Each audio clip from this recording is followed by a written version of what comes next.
Peace in, folks. How you doing? Use of force.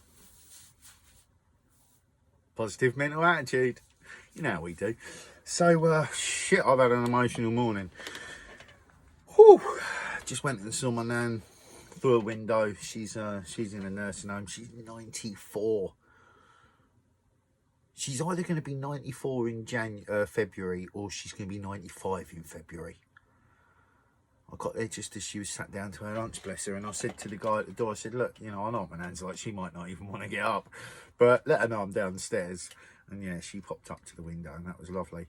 So that was well nice. It would have been my nan and granddad's 70th wedding anniversary.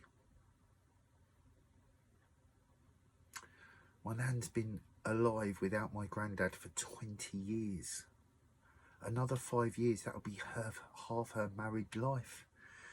It's bonkers, you know. And you know, it's important to go and see people you love and let them know, even if it is just through a window. I've been getting this horrible feeling that someone's going to die soon.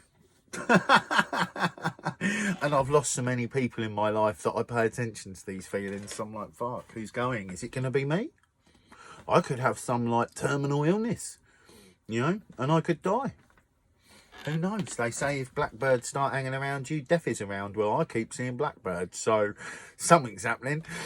Anyway, so this morning I had a bit of an early interaction on Facebook. Nothing, no big deal really. I mean, I said some controversial stuff, so it may have been a big deal somewhere. But there was a comment on a group I'm a part of. You know, I'm just going to be total exposure. So I was chatting on it's in Hurstpier Point. There's a Hurstpier Point group. I was born and raised in Hurstpier Point. My family can be traced back there to the early 1500s. So you could say that my bloodline has been making them streets for many years. And basically someone had put up a post Christmas Day or Christmas Eve. Someone had been pissed, gone through the village, knocked over a plant pot they've got in the green, and this woman was making such a big deal about it, and this is unacceptable, and this is why we need cameras. And it's like, look, this shit's been going on for years. Cameras ain't gonna stop it. I didn't say to her, look at the cities, but look at the fucking cities. Cameras don't stop nothing, because the problem isn't lack of dominance and surveillance, right? That's not the problem. The situation, that is the problem, right? There's not a lack of domination and surveillance. There's a fucking excess of it, right? The fact that your Wi-Fi signal boxes bounce around signals around your home, and fucking any special forces can jump in to their technology and basically map out your building based off of all the Wi-Fi signals. Isn't that interesting? So with surveillance now, you don't need cameras on the floor when you've got fucking satellites that the military and other Google and other large entities can call on to literally zoom down. And this was one reason why so in the conspiracy world, right, there was in the conspiracy theory world, right, there was this thing banding around, and it was basically saying how the 2 meter distancing was all to do with this military radar tracking system they've now got up in the skies, where basically they can point it at any spot in the earth and literally see people their exact movements. But if you get 2 people within a meter of each other, it confuses the way it does its thing. I'm not saying there's any credibility to that conspiracy theory. What I find interesting is that technology is real. So on the point about Hurstpier Point, what I actually said to the lady was that, I mean, I said some stuff about you know, basically alcohol and our psychology is the problem. And the way I point this out is the fact that you can check back for hundreds of years and the same crimes have been happening in the same streets. Doesn't matter whether they're poor or rich areas. Doesn't matter whether they're lower or upper class areas. Same crimes, same streets. The same fucking tie-wearing criminals have been doing the same tie-wearing criminal crimes as much as the baggy pants, hat-wearing hoodie crimes have been committed, right? Like, let's not get this twisted. High society is full of sick criminals. So, I'm keen to see a change. So I suggested maybe cameras, more dominance and surveillance isn't the answer. Maybe addressing the sickness of our society is, instead of putting a plaster over something and letting the wound turn into a fucking sick virus, maybe we should actually take the plasters off, throw them away and address the real problem. Right? Society, the structure of society. Right, that's the problem that we all face. That's the eco problem. That's the social problem. That's the economic problem. That's the government's problem. That's the fucking the famine problem. That's the fucking war problem. That's the fucking problem with fucking slavery. That's the problem with fucking, like, literally, there's loads of good things, right? I point out the bad for the sake that let's do something about it. Right? It's not about, oh, I just want to fucking perpetuate some bad feeling. No. Positive mental attitude. Be kind with your thoughts. Keep loving your hearts. But let's, with strength and kindness, move forward in a healthy manner. I'm not the know-it-all. There's plenty of people out there that know a lot. They are not the know-it-alls. But surely, if we can gather lots of information from lots of these different areas that know a lot, we get to a better state of seeing and being. I am fascinated with the history of, like, with the Eastern history, right? Like what we would call India, which is funny because the name India actually meant a faraway place. So obviously when the colonials went over to India and dominated them as well, they named the place India because they'd been calling it India for ages because they'd been hearing about this faraway place that was so magical and special. And holy shit, it's magical and special. I mean, the buildings there, you look at the intricacy of the stone artwork and how old it is, and you're like, sure, barbaric, like, you know, what they'd just be called barbarians, wouldn't they, right? Simpletons, like fucking simple people, like, you know, the whole narrative that certain, you know, ethnic groups are more capable than others. What a crock of shit, right? So when you look at history and you see the depth and richness of the world history, it helps you to unravel the bullshit we've been taught through school. Right? This is why I say do research. This is why I say look into history.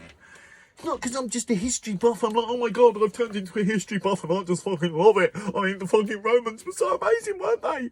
No. Actually, a lot of the Roman roads were stolen roads that were already there from empires that have been there before. They just happened to be some of the most vicious and violent people on the planet. They are not heroes. They are not greats. They were murderous scumbags. So, as I don't like to ignore all this bullshit, I don't. But when you look into history, objectively, these stories show themselves so clearly, and it makes it so much easier to see how we got to where we are. And then, with that type of a knowledge and building, we can look at a way to get to where we want to go. Right, or at least start a path in a direction that looks better than the one we're on. Which isn't hard to do. Let's face it, the military has a clock ticking down to the destruction of civilization. Come on! So, the blood of my ancestors runs thick through my body, and I have some Scottish blood in me. So, the fire's pretty raw, and I just went and see my nan. And my nan, as a 94-year-old, so as someone who was born in the very early 1900s, much like myself, used to bully bullies. But she was a woman, a girl, in the early 1900s. fierce spirit, my nan. That's why she's 94 and she's still going. And I bet she tells some people some stuff as well. It's not madness to be informed. It's possibly madness when you're offered credible information or sources to views that lead to a wider perspective and you choose to ignore it. Ignoring is ignorance. But it's a choice. It's not even like you don't have the option to look anymore. I mean, the amount of people that are around the world that are speaking out saying, guys, we need to check this. Shit's gone really bad and it wasn't great anyway, but fuck. Ignore COVID. I'm still saying the exact same thing because I was saying it before COVID, because our psychology is sick. Our minds got hijacked. The mind is one of the most powerful tools we have. I see 3/4 power tools that we have, and I'm still learning. But the mind, our intentions, so it's thought, feeling, intention, visualization, so not word thought, but it's using the visual to create a picture, and then sound. Honestly, when you combine these three things in a full fashion, I believe something great comes out of that. Just like you didn't think I was bonkers enough anyway, I'll put the nail in the coffin. It's how it is. I mean, when you look at the ancient writings, that's what they were doing. You know, I'm not just regurgitating something I've heard, right? I got on to doing a lot of things through my own self-development, pre-getting any information. And then once I started to get information, I started to get credibility, acknowledgement, affirmations about what I had learned and what they were correlating to. And a lot of the internal visualization sort of, you'd probably, like some people would talk about it like manifestation, but I'm not. That word gets bandied around a bit, so it's cool, it's a fine word, it's accurate. I just sort of am not that keen on it. Drawing situations to your awareness is possible. I'm not telling you you can just magic up £1 million, but I'm telling you you could probably create the situations to get it.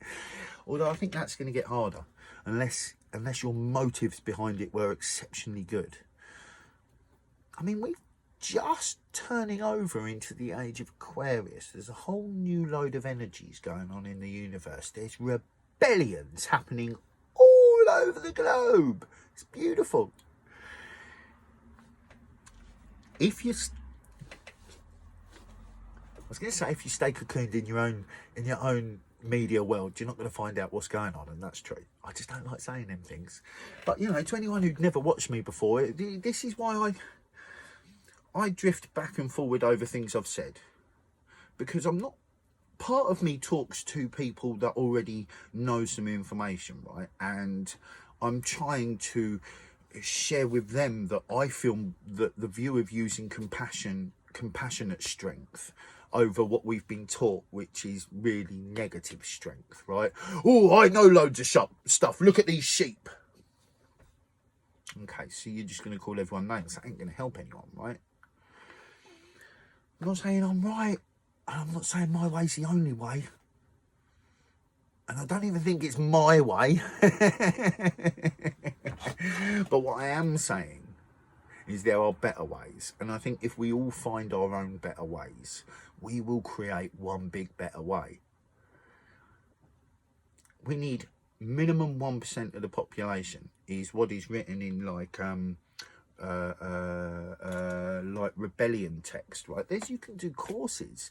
One of the co-founders of Extinction Rebellion actually went through university and did his whole, like, I don't know what it was, like course or like a thesis on actual ways of rebelling, and that's why he came up with mass non-compliance and how that's the way forward, because it turns out that's one of the most effective ways of doing it. So we've all got to mass comply in lots of different ways for lots of different reasons, and literally saturate a system like that, and we're up on that time again already. So use the force, positive mental attitude, be calm your thoughts to yourselves and others, keep love in your heart for yourselves like you would for others, and let's get it. Get what, John? awareness, of course. Peace in.